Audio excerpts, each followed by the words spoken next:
As the Israel-Hamas war rages on, thousands in Muslim nations and beyond have demonstrated over Israeli airstrikes. The Gaza City hospital blast has been a prominent theme. Nearly 2 weeks after the Hamas attack on Israel, such protests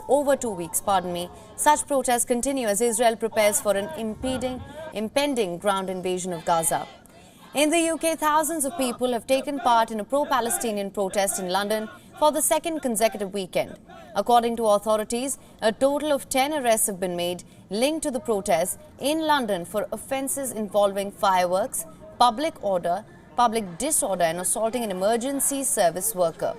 Hundreds of demonstrators have taken to the streets in various cities in the United States. They're demanding immediate ceasefire in Gaza. Protesters have been seen waving Palestinian flags and chanting pro-Palestinian slogans. Here just to show the support for our people in Gaza. They've been bombed and besieged for the last 2 weeks and cut off all the means of living like waters and electricity and the basic necessity of life. Meanwhile, in West Bank, protests erupted following the midday prayers. Palestinians streamed out of mosques and headed to Israeli military checkpoints in Ramallah and Hebron. Protesters were seen throwing stones at the troops. Israeli security forces responded by firing tear gas and live rounds. According to Palestinian Ministry of Health in the West Bank, at least 21 people have been wounded by soldiers in gunfire. And meanwhile, in Egypt, tens of thousands of demonstrators gathered across the country to show their solidarity with war-torn Gaza.